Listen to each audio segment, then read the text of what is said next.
Hey everyone, welcome to the Real Estate 101 podcast. I'm your host, Robert Leonard, and with me today I welcome back Ryan Chaw. Ryan, welcome to the show. Hey, how's it going, Robert? What's up?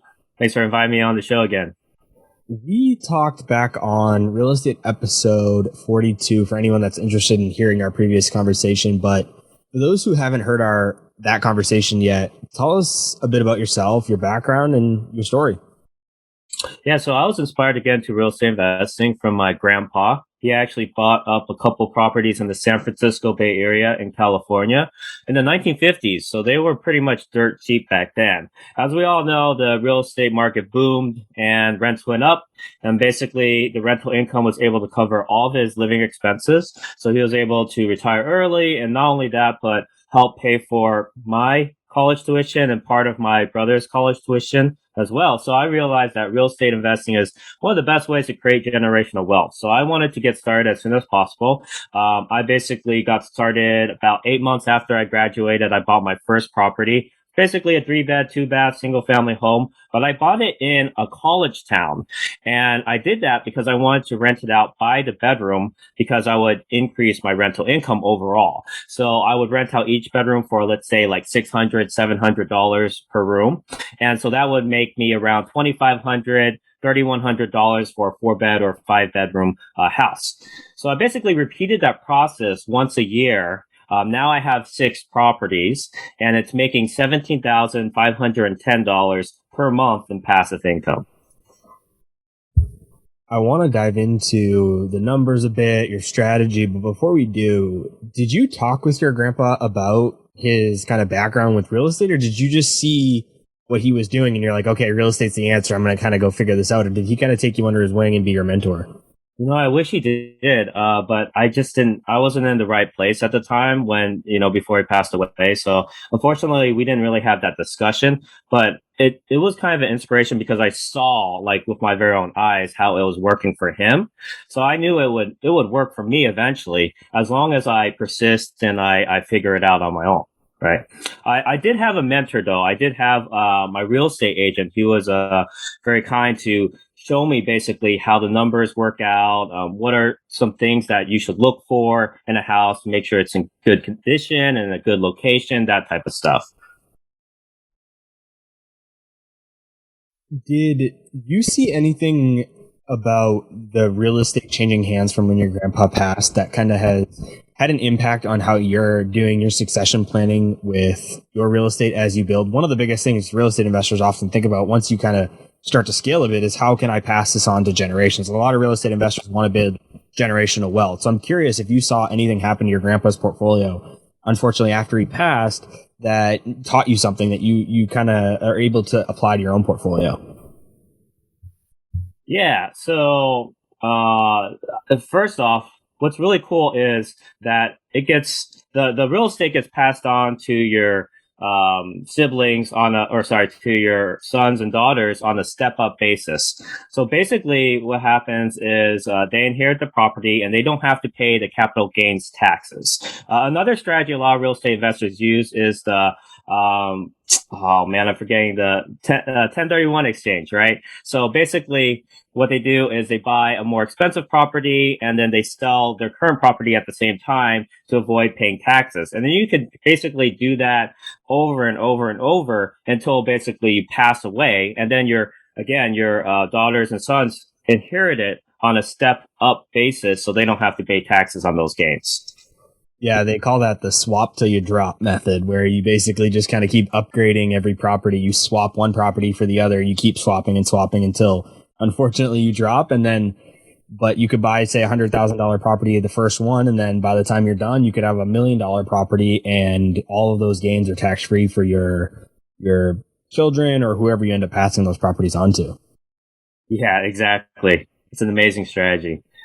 And there's just a lot of benefits. Like there's tax benefits in real estate investing that you mentioned. There's something called depreciation where you can have this like phantom deduction basically to account for the wear and tear that the IRS considers could occur on the house. So you basically deduct a certain amount of the property price every single year just from your income.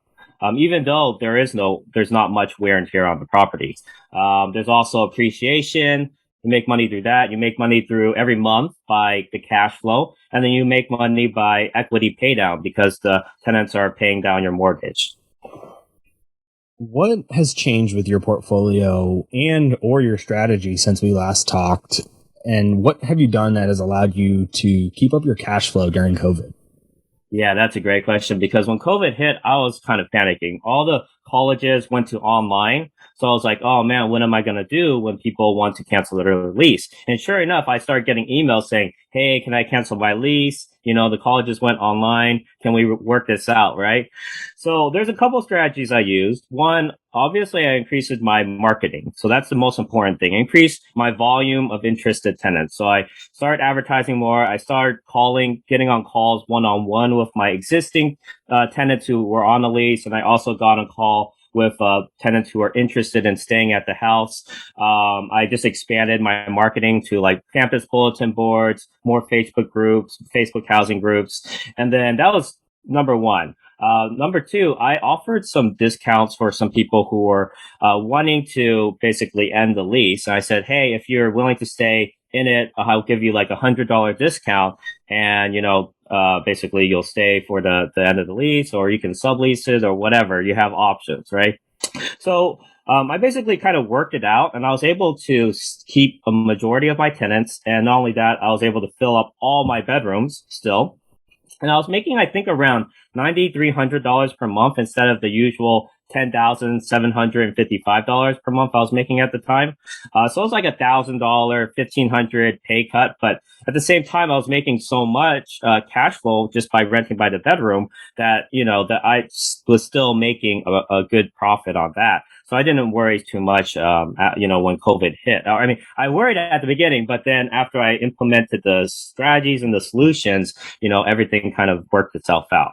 And then after that, the year after that, I was able to, classes came back to in person. So I was able to find people to rent at the full rent. Would you have been able to transition to younger professionals? There are people who are maybe a year or two, 3 years out of college that needed a place to stay.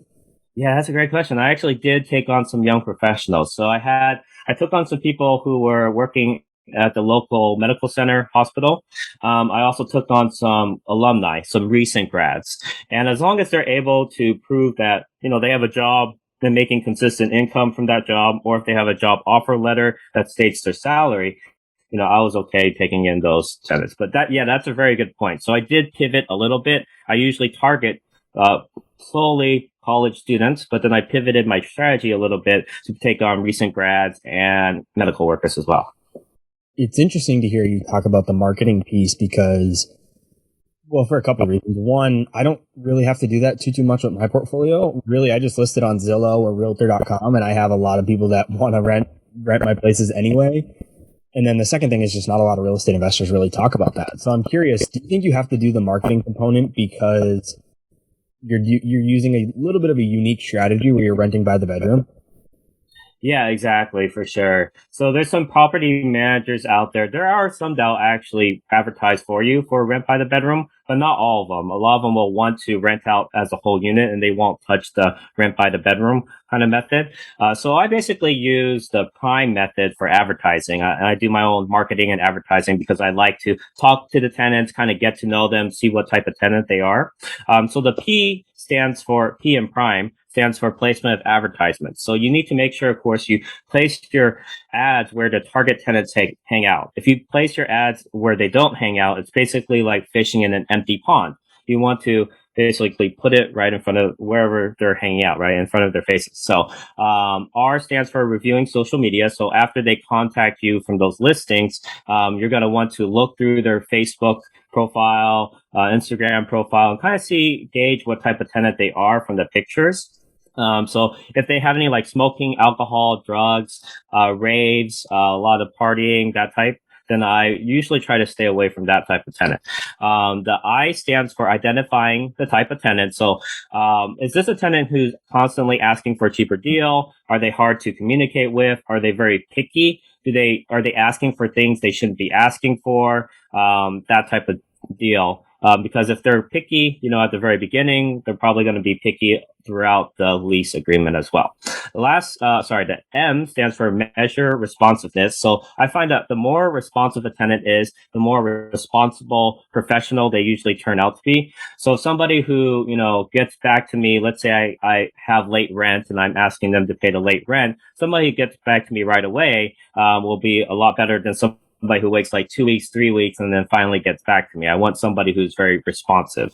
And then the E stands for ensuring proof of income. So though it's not the students paying the rent, it's actually the parents paying the rent. I need to make sure that the parents are making a good enough income. So I ask for bank statements, credit score, pay stubs, or sometimes the students, they have student loans or financial aid. Any of those documents will be fine just to prove that they can afford the rent or to pay the rent. The social media component of your marketing strategy is interesting. It's actually one I implement myself. I do some Airbnb, and I just recently had a renter that applied to rent for my property on Airbnb, and he didn't have any reviews. And that's like the biggest thing when you're screening a tenant on Airbnb is you look at the reviews. And he didn't have any reviews, and he was relatively new. His account was relatively new on Airbnb, and he was relatively young. So it's just like a couple like yellow flags I wasn't really sure about. And so I just asked him, I said, hey, can you send me your social media profiles? Instagram, Twitter, LinkedIn, whatever. And I checked them out. And that was kind of one of my ways that I was able to do due diligence without really having any other way to do it in a sense. So I think that social media component's interesting. And, I even think about it myself is when I go to make a post on social media, I think, what is this going to be perceived as in the market? Not necessarily because I'm trying to rent from somebody, but if my renters see this, what would they think of it, or anything like that? If anybody sees this, what would they think? And I'm very conscious of that because people like you and I, and even our renters, are going to be looking up our social media. So people need to be a little bit cautious of what they're posting on social. Oh yeah, that's for sure. Yeah, it's an awesome strategy for sure.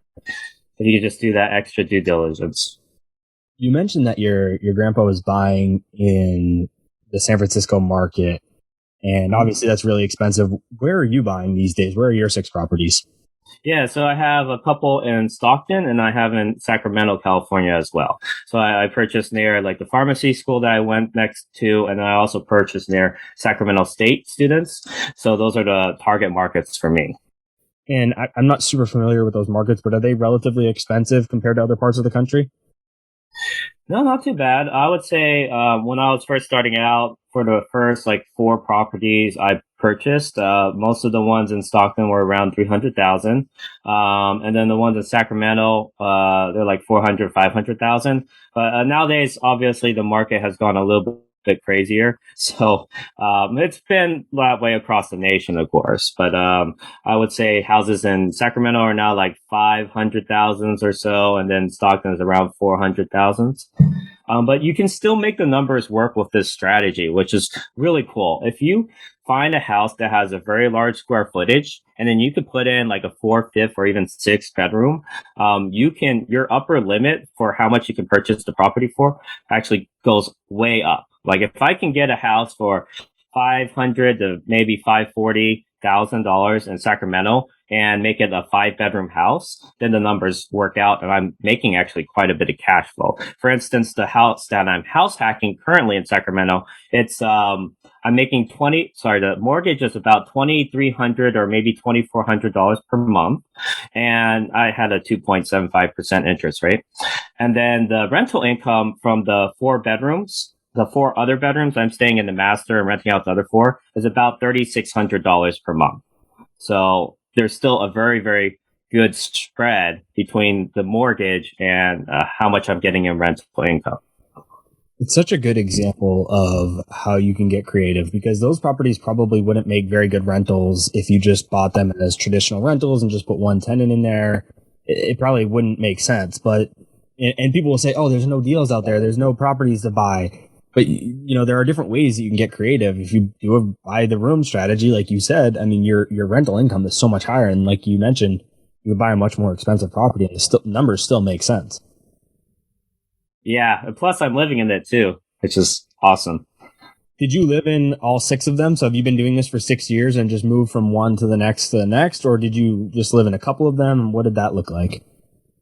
No, I just house hacked the latest one. The previous ones I actually kind of basically stayed under my parents for a bit while I purchased all these rental properties.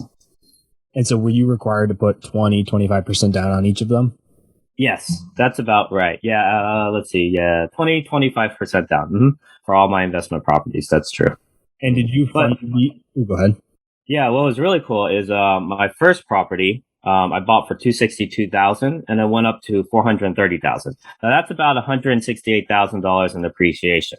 So I was able to take out something called a HELOC, the home equity line of credit. I took out 100,000, and 50,000 of that I was able to use toward a down payment on the fourth property because you can use HELOCs toward down payments, and then the other 50,000 I used that toward the fifth property. And so I kind of joked that when I bought that first property, I basically bought three properties at the same time. It's the same amount of cash that I put in, but then I utilized that equity and drew that out further to scale my portfolio faster.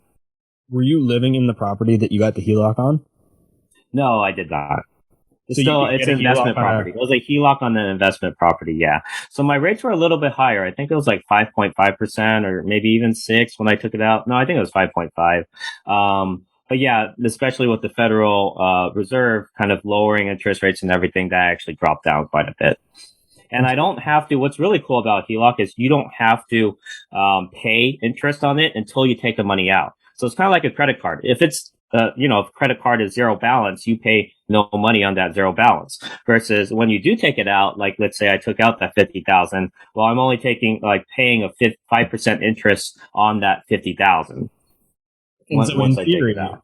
in theory, as long as your properties keep appreciating, you could essentially take another HELOC on another property and then use that for the down payment on your seventh or eighth property and then just continue to scale that way. Exactly. Yes. The only thing you might run into is the debt to income ratio. So that has to be below, I forget what the exact rules are, but usually it has to be at least below 50% or so. But what's really cool about this method is they actually do count the income towards the debt to income ratio. And because we're making like double the normal amount of rental income, my debt to income ratio has been actually very, very low compared to, I would say, like other real estate investors who rent out the whole house versus rent by the room. And I think last time they were able to run my debt to income ratio, they did 75% of the total income counted. Yeah, that's pretty similar to what I'm finding with lenders is they'll run usually 45 to 50% on your DTI. And then typically for the rentals, they'll take 75, maybe 80% of the income and count it towards your income for your loan applications. Mm-hmm. Yeah, exactly.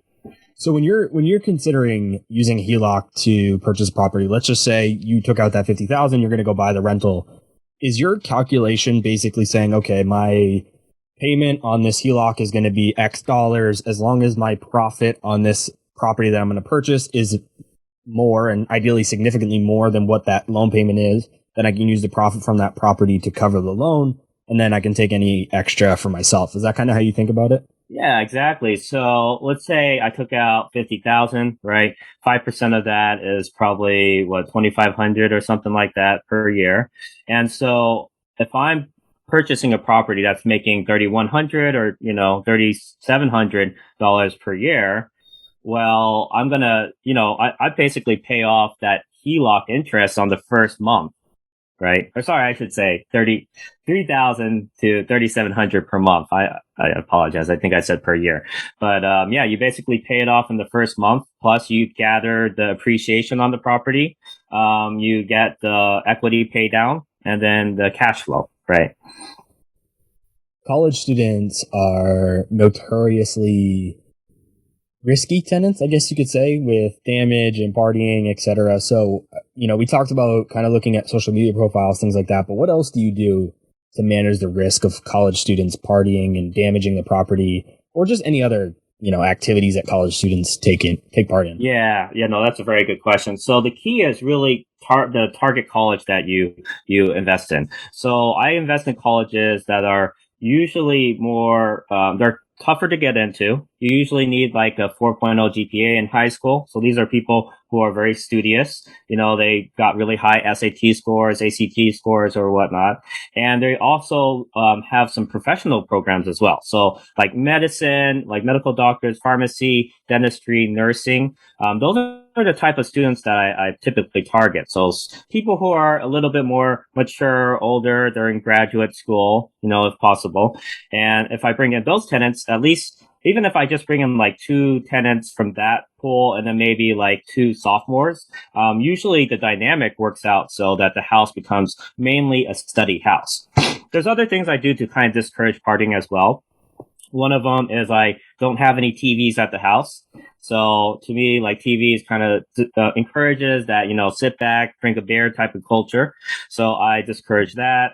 I try to, again, repurpose some of the rooms. So if there's like an extra family room or living room, what I'll do is I'll repurpose that as the 4th or the 5th bedroom. So there's a little bit less common space to discourage kind of like party type culture and having like a huge house party type of deal. Yeah, that seems like a good strategy to me. But on the flip side, I know Harvard has some pretty good parties sometimes. So I guess it's not always a shoe-in, right? Yeah. So that's the key. Like, always get a full security deposit still. Like I do 1.5 times months for the security deposit. So if something were to break during a party or whatnot, then I could use that to replace it. I've actually personally never had to. Just for those thinking of getting into this space, I've never had to use the security deposit to replace something. There's only one exception where the tenant leaned back in his chair a bit too far and then he broke a window. So obviously the security deposit was used to repair that window. But other than that case, I've really never kept security deposits. I've never had to. Yeah, I mean, I think generally speaking, your strategy is really good. I think it's probably one of the best ways that you can mitigate that risk of college students. I think, of course, there's still the risk.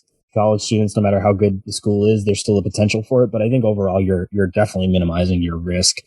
Now, one of the other things with college students is they're not really known for having the most money, especially, during grad school or really just any time you're in college, really. So how do you make sure that your tenants are not only able to afford rent, but actually pay you on time consistently? I know we talked about parents and things like that. Walk us through that process a little bit more. Yeah, so I think what's key is to see that there's some savings in either the parents' bank or the student's bank, because even if you have like a high-paying job, if you get fired from your job, you can't pay the rent unless you have savings. So I usually look for a good, somewhere between 7,000, 8,000, 10,000 in savings, if possible. If not, then I want to see them taking out like student loans or financial aid, because a lot of students can use student loans toward room and board. And so that's, they usually have a typical allowance toward paying the rent for that. The other thing is, like I said, financial aid. So some students basically get a full ride to college plus tuition through room and board. What's actually interesting is I have a story about that. I have a tenant who actually during COVID, he had financial aid that covered the rent, and he never moved into the house for the whole year, which was crazy. And they're totally fine with it because they weren't footing the bill. It was actually the financial aid, allowance that the kid got. He never moved into the house because he just wanted to stay with family during COVID. And he was paying the rent every single month for the whole year. And it was coming out of basically the financial aid that he was allowed. Hey everyone, Clay Fink here, host of the Millennial Investing Podcast. Today, I wanted to tell you guys about this exciting new investment tool called Titan. Titan is an investment platform that was made for everyday investors that want their money actively managed by a team of experienced analysts. With how hectic life can get at times, why not outsource your investments to the experts? They offer 3 equity portfolios and America's very first actively managed crypto portfolio. Since launching each portfolio, Titan has outperformed the benchmark in 3 of their 4 portfolios on an after-fee basis. They aim to grow your investments by 15% annually, and at this rate of growth, this implies your money doubling every 5 years. My favorite fund is their flagship fund, which invests in the highest quality large-cap growth stocks in the US. Join the smarter way to invest with Titan. All it takes is $100 to get started. Right now, if you sign up through our link, titan.com/TIP, You'll get your first 3 months of investment management for 0 fees. That's titan.com/TIP for 0 fees. One of the other interesting things about your story is that you work not just one, but 2 jobs, and you're self-managing your 6 properties with anywhere from 3 to 5 tenants at each one. So you're managing, it sounds like 6 properties, but then you're really managing, say, 12 to 15 tenants, which is, essentially as if you had 12 or 15 units for most normal people. So how are you able to do all of that while keeping your jobs? What are the tips? Yeah, that's a great question. Yeah, so I have like 28 tenants now, I believe. So quite a handful, right? But what I did is, I'm working part-time now, but before, like you mentioned, I was working 2 jobs. I was working 14-hour shifts, and I basically had to create systems to make sure that when something happened on the house, it kind of worked itself out. There's something I call tenant empowerment, which is really important. I see the tenant as kind of part of my team, right? I ask them for help in like showing the rentals to incoming prospective tenants. So I don't have to go over there and do the home walkthrough myself. It's the existing tenants that can do that, right? So I empower them to kind of solve problems. I kind of walk them through the process, or I'll send them an email with instructions on how to troubleshoot something. And basically, they follow the instructions, and the problem gets worked out. I also have a team of contractors I can count on. So if something breaks down, like, the toilet, or there's a broken appliance, I can just text my contractor, or let's say the tenant texts me, I just forward it to the contractor, and then they basically let themselves in with the lockbox, do their job, let themselves out, lock the door, give me the bill, and then I'll write them a check. And it's pretty much all automated at this point, because I took the time to really establish systems and establish like protocols for when something occurs. And just to give you a quick example, actually, when I first got started in this, I had a lot of tenant versus tenant conflicts, or I wouldn't say a lot, but I had it every once in a while.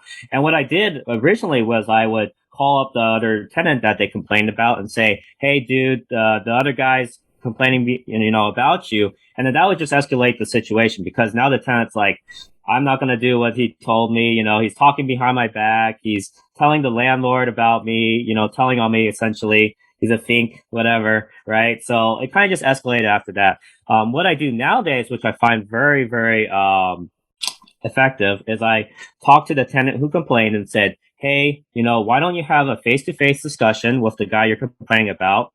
Tell him why you're upset.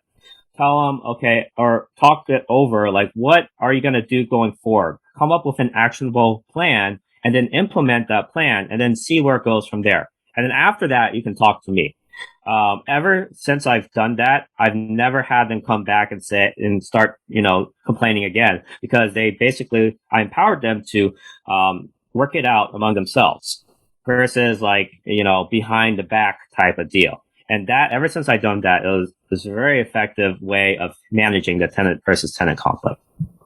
Do you take the same approach when it comes to common areas, bathrooms, kitchens, etc., or do you just kind of let them figure it out themselves, or do you have set rules for the houses? Yeah, I basically, empower them to kind of create their own, like trash schedule, for example. I have suggestions for them, but they're just recommendations, right? I'll basically give them a list of move-in items. I'll send them a welcome email along with instructions to, basically make sure the house is upkept well and all of that. But then it's up to them to basically handle it from there. And I'm not too worried about maybe some dirty dishes and whatnot, right? As long as the place is clean by the end, by move out. I also have move out instructions, like remove all your food from the fridge, all that, before the next tenant comes in, vacuum the place. And as long as they kind of take care of it by then, I'm not too worried about what happens in between. The other thing I do is I have a maid come in once annually to basically do a deep cleaning of the whole house. You live local to your properties? No, actually, Stockton's about an hour and 15 minutes from me. So I manage everything remotely. I hardly ever go down there. I would say maybe once a year, just to do the home walkthrough and then close on the house. But as far as managing it, I don't have to do that, because again, I have systems in place. I have boots on the ground with my contractors, right?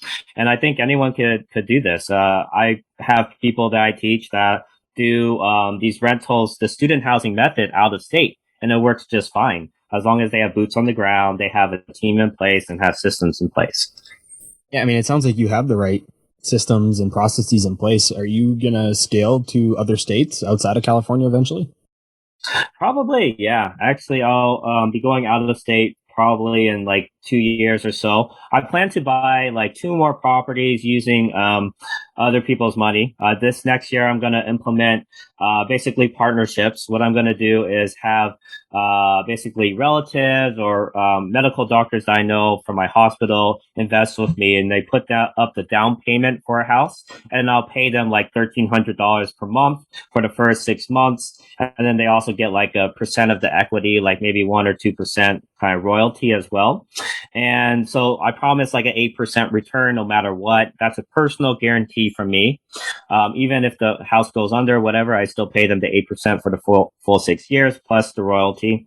And yeah, I mean, I'm just putting out the offer, and then I'll probably be doing it, implementing it around May of next year. With a structure like that, how are you going to finance it?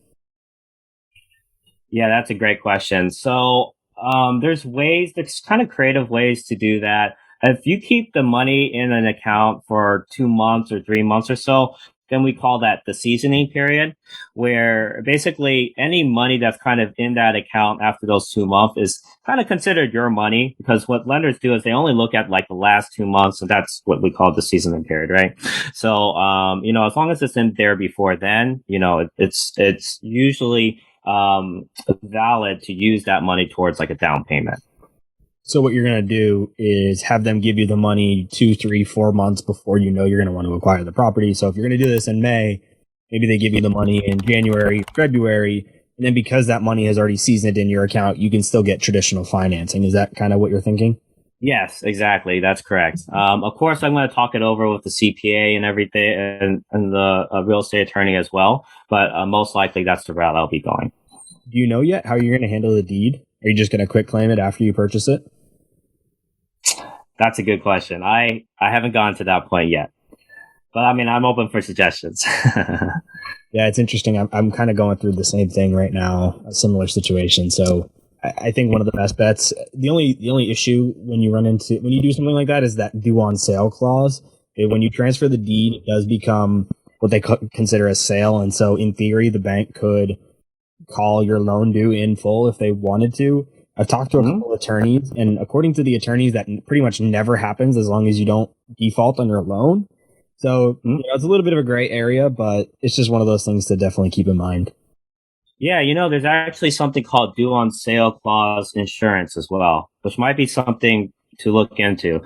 There was a guy who specialized in this who went on the Bigger Pockets podcast, and he said, yeah, there's due on sale clause insurance, which will basically reimburse you if the due on sale clause is evoked. That's really interesting. I'm gonna have to look into it. Yeah, something to look into for sure. Since I haven't been commuting to my W-2 job, which I don't have a W-2 job anymore, I haven't been listening to podcasts as much. So I used to listen to the Bigger Pockets podcast every single episode. I haven't in a while, so I'm going to have to go back and try and find that one. Yeah, that was a very interesting one. I could shoot you the link after and maybe put it in the notes for those who are interested in due on sale type. Yeah, we'll put it in the show notes for anybody that's interested. Cool. You have a mistake or two that you say has cost you over $30,000. Talk to us a bit about what those mistakes were and tell us a little bit about what you've learned from them. Oh, yeah. Okay. So those are interesting stories. This was my first house that I purchased. It was over 100 years old, so I probably should have expected this, but I didn't do my full due diligence. For instance, I didn't do a sewage inspection. That would have caught the what happened later. I didn't really look at the HVAC in too much detail, how old it was, how effective it was. I didn't test any of that. I didn't have any contractors assess any of that. But what happened after I purchased the property, about I would say 6 months after, I get this call from one of my tenants he goes like, dude, it's like at 10 p.m. on a weekend, right? Perfect timing. He says, dude, there's a sewage coming out of the sink, and it's like all over the kitchen floor. The shower is also backed up with sewage. It's really gross, and it smells like, it smells like crap, right? So I had to, I was like, what do I do, right? So I had to call up some people to clean up the mess. Obviously, they charge a premium. Eventually, we stuck a camera down the sewage pipe, and we found that the tree roots totally bursted the pipe. The whole pipe was broken in two. There are roots sticking out in several areas. I even have pictures. It was really gross. So I had to replace the whole sewage line with PVC piping, which cost about $7,000 because it was a very long line. And then not only that, it was a couple thousand to do all the cleanup. I had to put in a sump pump to, get some of the sewage out of the basement that leaked into the basement. So it was a mess. And then not only that, during the summer, what happened is a tenant called me and said, "Hey, it's like 10 p.m. tonight, and it's like 90 something degrees in the house, and the AC is not getting it any lower than that." So I was like, "Oh man, shoot!" So basically, the AC was non-existent. So I had to replace the whole system. That was $15,000. Now, if I did my due diligence ahead of time, like did those inspections, right, I easily just stick camera down the pipe, right, to find that sewage break. Then I would have saved myself thousands of dollars because the seller would have been able to either compensate me in closing costs or write me a check for it or do it themselves, etc. Right? But I was new at the time. I didn't know. So luckily, I kept the house.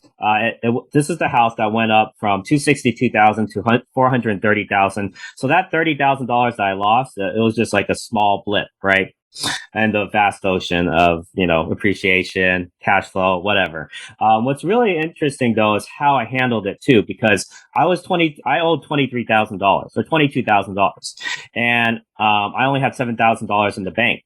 So I'm like, what do I do? Right? I owe more than I have in the bank. So what I did is I partnered. I went to my dad and said, "Hey, if you're willing to put up this $22,000 and an extra $1,500 to put in an extra bedroom in this house, I'll give you the rent for that bedroom for the rest of your life." So basically, what ended up happening. We made the fixes. That extra bedroom was making $550 per month once we got a tenant in, and he gets paid back in about 3 years or so. And then after that, he makes about 6,600 or something like this per year, which is about a 29%, a 28.5% return on initial cash invested for him. And he gets that for the rest of his life, $550 per month.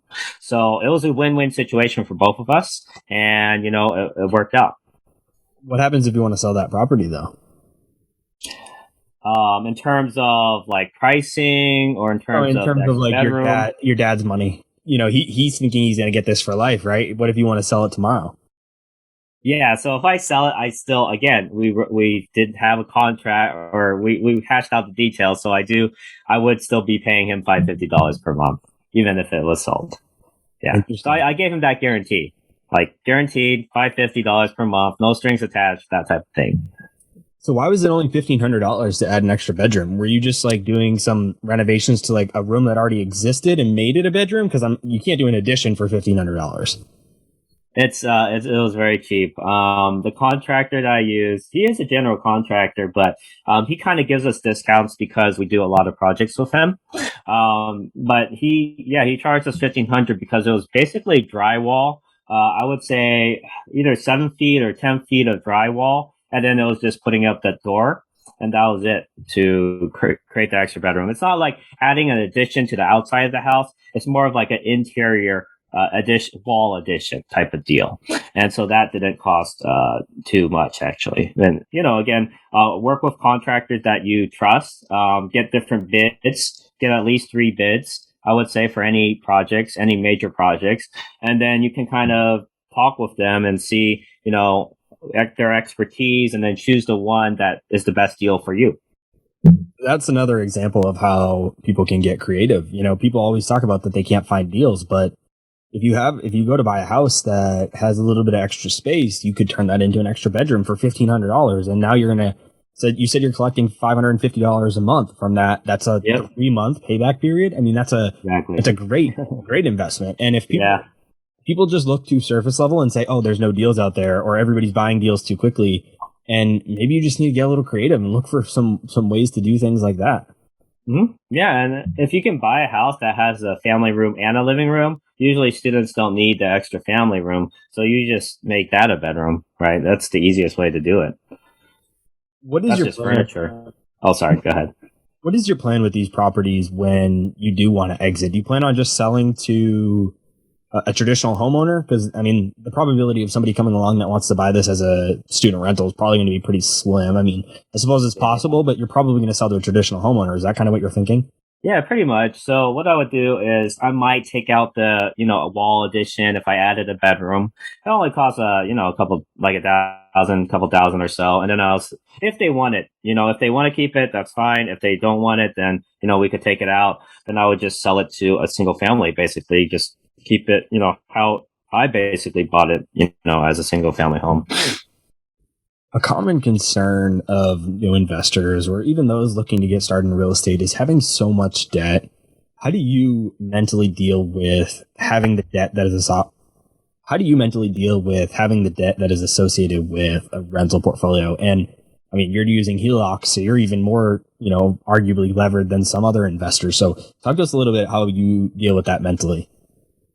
Yeah, that's a great question.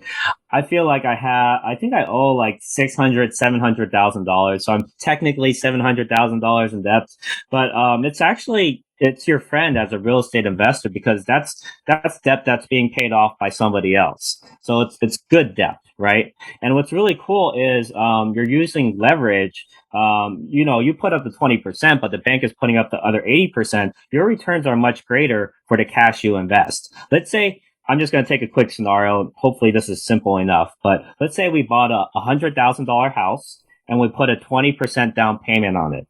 That means you're in for $20,000. That's your cash invested in the property. The bank pays the other $80,000.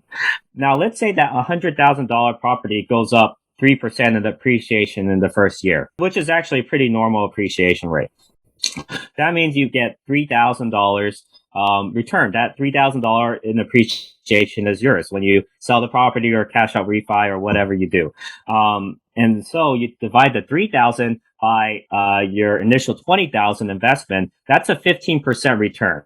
So if you just plug in the calculator, 3,000 divided by 20,000, it should be about 15% return on the cash you invested. Now, the property went up 3%, but you're making a five-fold return, a 15% return. So that's the power of leverage in real estate. When the property goes up a little bit, your actual return on cash invested goes up a lot more. How do you think about your strategy when you consider a potential recession that comes? Oh, yeah, that's a great question. Real estate tends to be a lot more stable compared to the stock market. So if you invest in stocks, honestly, you should be comfortable investing in real estate. Real estate does require a little bit more skills, obviously.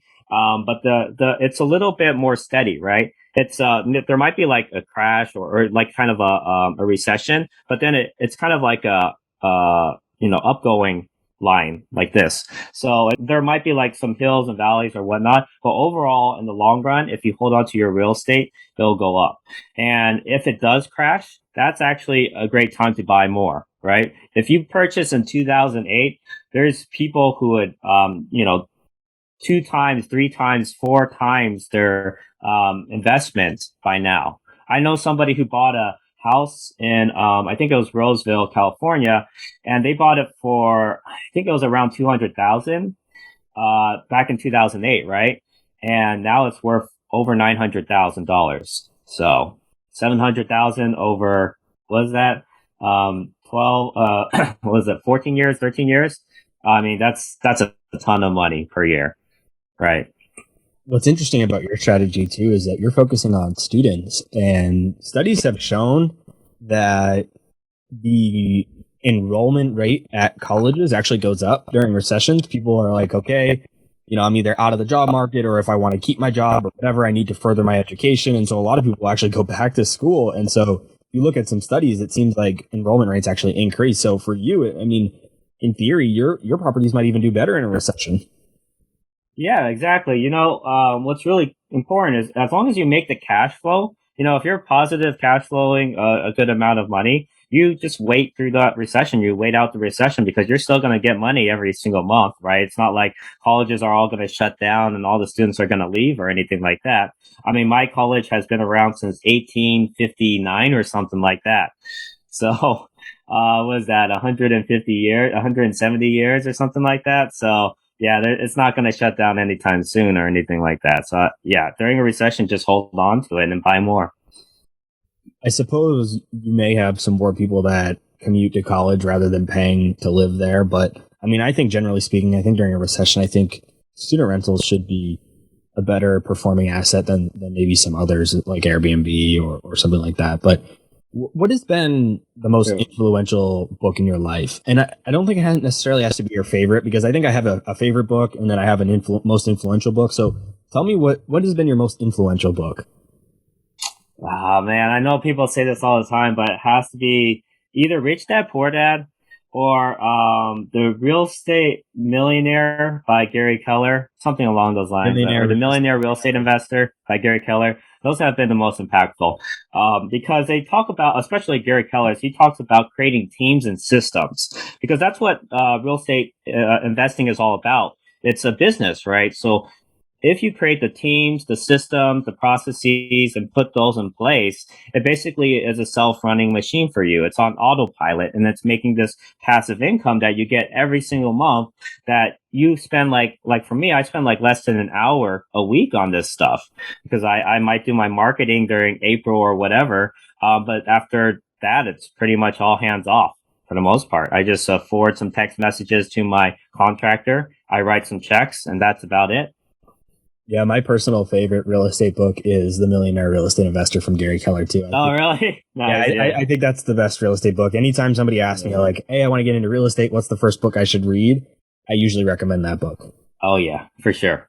Definitely. It's a little bit more practical, too. Rich Dad Poor Dad is a lot of theory. It's not as practical. It's good for mindset, but I think Gary Keller, he really lays it out for you. And there's actually charts in there that shows you the power of the numbers, the actual numbers. If you bought a house for this much and it went up this much and your rent increases this much, this is what's going to look like in 10, 20, 15 years or whatever. I think those charts are really awesome. Yeah, exactly. You hit the nail on the head. For me, I like Rich Dad Poor Dad. It's a good book, but I don't love it as much as some other people because it is just theory. And for me as a person, I like the tactical stuff. I like tell me this is what I should do. This is how to do it. Show me some numbers, etc. And Rich Dad Poor Dad doesn't do that at all. It's not a how-to. It doesn't give any numbers really. It's just all theory. And for some people, that's a mindset shift that they really need. But for me, the tactical piece of The Millionaire Real Estate Investor was more beneficial for me, at least. Yeah, for sure. I agree. Ryan, before we give a handoff to where people can find you, I like to wrap up the show by turning the tables and letting the guest ask me a question. So what question do you have for me? Oh, yeah, definitely. So, we're recording this right before the new year. I'm curious, what are your plans for 2022 for expanding your portfolio, maybe selling some off, or what are your plans? Yeah, so this is interesting, and it's probably going to be a little bit of a surprise to you, honestly. But my focus is actually to build an RV rental portfolio. So I have one RV rental right now, and it's doing really, really well. And I think that I'm going to focus a lot on that. I don't know what exactly, I got to still kind of build my goals around what exactly I want that to look like. I don't know if I want to buy 2, 3, 4, 5 more RVs myself. I don't know if I want to partner with some people and let them purchase the RV and I kind of do the property management piece for them. Or, I'm teaching a course on how to invest in RV rentals, so I'll focus on that a bit. And then, of course, I will still be buying rentals as well. I'll continue to do my long distance. But from a real estate perspective, outside of RVs, you'll probably see me focus mostly on either buying a small apartment building, something between, say, 7 and 25 units, or a Airbnb. Those are kind of my two focuses on the real estate side. Awesome. Yeah, they say the riches are in the niches, right? Common phrase. Yeah, that's what I'm hoping with the RV stuff. Ryan, where can the audience who have enjoyed this conversation go to connect with you and find you on the internet?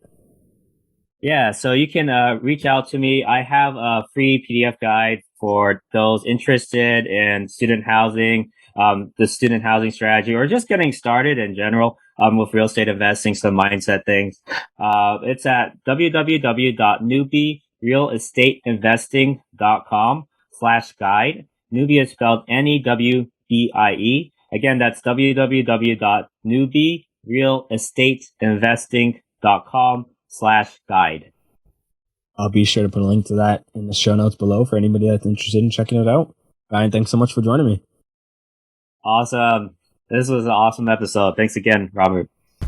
Thanks for watching. Make sure to subscribe and hit that notification bell so you don't miss out on our next podcast episode and new investing resources. What are your takeaways and thoughts about this discussion? Let us know in the comments section below.